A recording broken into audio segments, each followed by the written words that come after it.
Salve galera do canal Papo do Cotidiano com Jesus, tudo bem com você?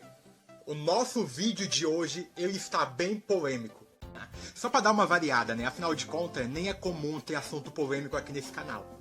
E eu, particularmente falando como eu gosto de um assunto polêmico, no nosso Papo do Cotidiano com Jesus hoje, eu venho falar, colocar aqui a minha opinião sobre a questão da redução da maioridade penal para 16 anos aqui no Brasil. E claro, se você ainda não é inscrito no canal, inscreva-se logo, tá perdendo tempo, deixa aí o seu like no vídeo, inscreva-se no canal, deixa aí o seu comentário, ative o sininho para receber as notificações de todos os vídeos, toda semana eu tô postando um vídeo novo. E é nóis!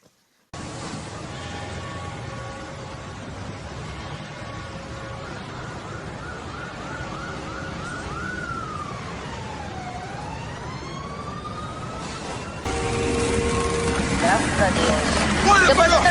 Passa, porra da bola toda! Não olha pra mim não, filha da porra! Bora, passa, porra! A bolsa caiu! A bolsa caiu! Bora, porra! Passa da porra, meu irmão! Bora! Atira essa piranha, meu irmão! Passa a bolsa! Atira, porra! Bora! Bora! Atira, meu irmão! Dessa porra aqui! Qual foi, mano? Caralho! Porra! Bem, pessoal, assim como em todas as áreas da nossa vida, sempre quando a gente vai tomar uma decisão, sempre há os pontos bons e os pontos negativos. E eu costumo pessoalmente avaliar sempre o lado bom e o lado também negativo. Por quê? Porque tudo isso vai nortear a minha decisão. Trazendo isso para a questão da redução da maioridade penal, eu, Sérgio, cidadão, também vejo o lado bom, porém também vejo o lado que não é tão bom assim como as pessoas imaginam. Então, neste vídeo eu quero apresentar 3 tópicos bem importantes, tanto do lado bom, da minha visão, como eu acho que seria bom a redução, como também 3 tópicos do lado negativo, como também eu acho que poderia ser algo não tão bom a questão da redução da maioridade penal.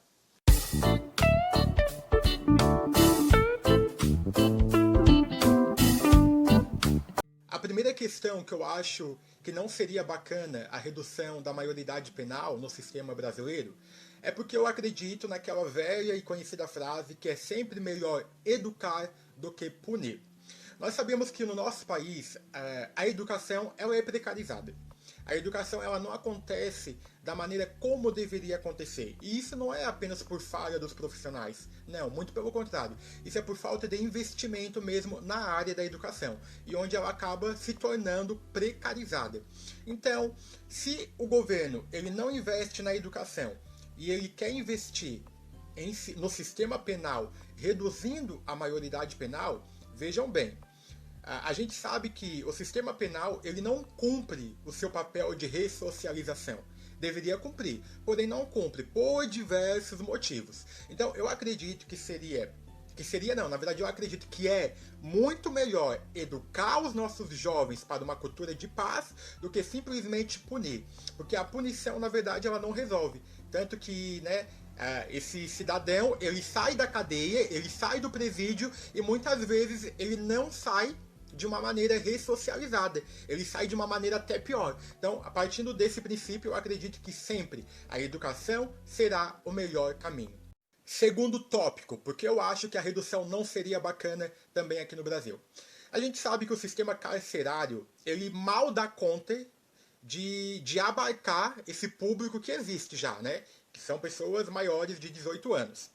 O sistema penal ele não dá conta, o sistema prisional ele não dá conta de abarcar. Se você entrar num presídio, né, para visitar, você vai ver uma superlotação. Não tem mais espaço, não tem mais aonde colocar preso. E com a redução da maioridade penal, automaticamente essa superlotação ela ficaria o triplo mais precarizada ainda.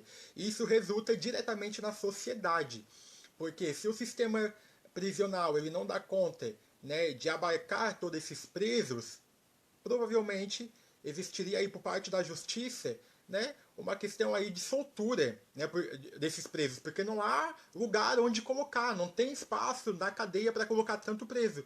Então começariam a soltar esses presos, devolvendo para a sociedade. E devolvendo o quê? De uma maneira precarizada, porque eles não estão ressocializados. Então esses presos, como eu falei no primeiro tópico, se eles roubaram, eles vão voltar a roubar, porque não existirão oportunidades de emprego. Se eles matavam, eles vão voltar a matar. Então é um vício alimentar sem fim.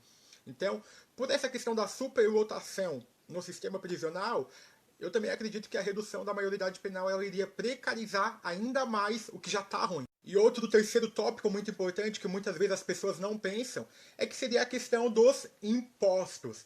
A redução da maioridade penal ela pesaria no meu bolso e no seu bolso. Isto porque cada preso ele tem um valor, e não é um valor, né, muito pequeno não para o Estado. Então agora você imagina, né, o jovem ali de 16 anos que vai preso e tal, isso vai ser um custo para mim e para você. Nós teremos que pagar através de impostos para manter este jovem lá dentro do sistema prisional. Então, se é para mim estar pagando imposto, investindo em cadeias, em prisões, eu prefiro que o meu imposto ele seja investido na educação, então. Eu particularmente prefiro dessa maneira e penso dessa forma. Se é para mim estar investindo o meu dinheiro em presídios, então que o meu dinheiro seja investido na educação, porque é onde o negócio acontece. É na educação. Um país, ele se mede através da educação.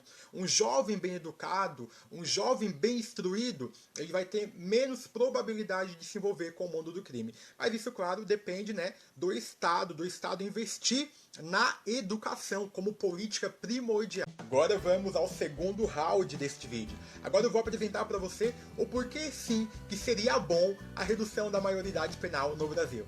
Primeiro tópico, porque eu acho que seria muito importante a questão da redução da maioridade penal. Primeiro porque eu considero as medidas do Estatuto da Criança e do Adolescente muito fracas. Eu não estou falando mal do Estatuto, porque o Estatuto da Criança e do Adolescente ele é primordial. Eu sou totalmente a favor do Estatuto da Criança e do Adolescente. Porque se você for fazer uma pesquisa histórica, a criança e o adolescente, né, antes não existia essa denominação adolescente, mas porém, criança e adolescente, eles eram, né, vítimas de uma sociedade muito cruel. A criança ela não tinha direito nenhum e o adolescente também não tinha direito nenhum. E com o Estatuto da Criança e do Adolescente, essa visão vai caindo por terra. Hoje a criança e o adolescente eles são vistos e tratados como sujeitos de direitos. Porém, também, como todo sujeito de direitos, existem também deveres, agora falando especificamente do adolescente. Né? Da criança não, vamos falar do adolescente. O adolescente, por mais que ele seja considerado um ser humano em desenvolvimento, mas eu acredito que o adolescente ele tem o discernimento do que é bom e do que é ruim, do que nós podemos fazer e do que não se pode fazer. Diferente de uma criança que muitas vezes esse discernimento ele não está muito claro ainda. Então ela precisa de um apoio da mãe, do pai ou do seu criador, né? Porém, o adolescente não. O adolescente ele é diferente da criança. Eu considero que o adolescente ele tem discernimento e ele sabe o que é bom e o que é errado. Então, se ele tem a consciência do que é certo e do que é errado, ele pode também responder de uma maneira mais severa pelo que ele fez de errado. E com as medidas apenas do Estatuto da Criança e do Adolescente, eu não acredito que isso é bom, não. Ah, mas tem a questão da ressocialização. Eu também não acredito que as medidas do Estatuto da Criança e do Adolescente, elas cumpre o seu papel de ressocialização com excelência. Então eu acredito que a questão da maioridade penal deixaria uma questão mais de respeito, de medo nos adolescentes, porque eles pensariam duas vezes antes de cometer um crime. Né? Se bem que se tratando de adolescente a gente não fala crime, né? Mas usando uma linguagem mais acessível. Eles pensariam duas vezes, poxa, eu não vou cometer esse crime porque eu vou ser preso. Eu vou ter uma punição por isso, e uma punição severa. Outro tópico que eu acho de extrema importância é que a redução da maioridade penal ela contribuiria muito para a eliminação do acesso do jovem, do adolescente ao mundo do tráfico. Porque todos nós sabemos, principalmente no país onde a gente vive, nós sabemos que os traficantes, eles aliciam garotos menores de idade para o mundo do tráfico. Por quê? Porque é uma mão de obra barata. e que também esse adolescente ele não vai preso. Então, para o chefe do tráfico, para o traficante, isso é uma lucratividade muito grande.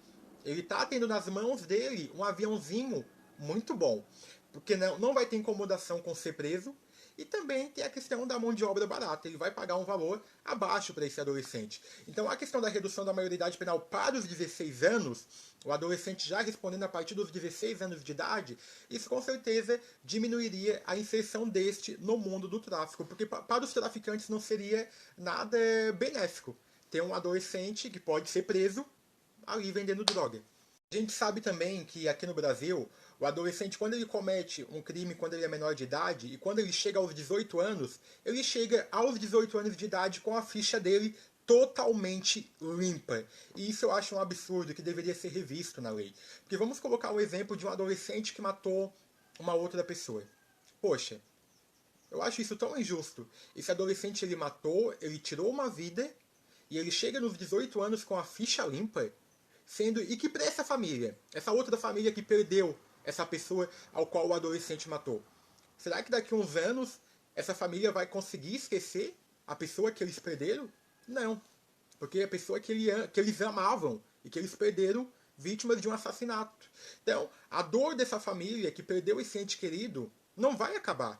E por que o adolescente ele chega nos 18 anos com uma ficha limpa?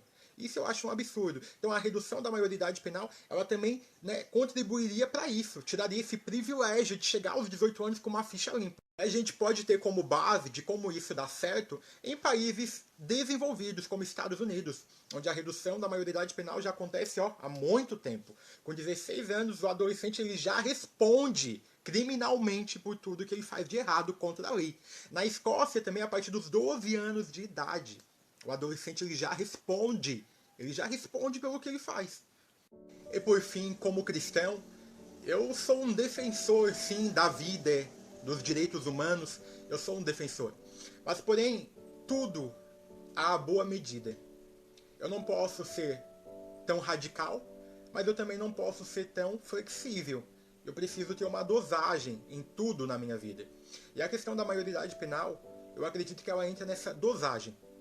Eu acredito que Deus ele trata o adolescente como um homem já.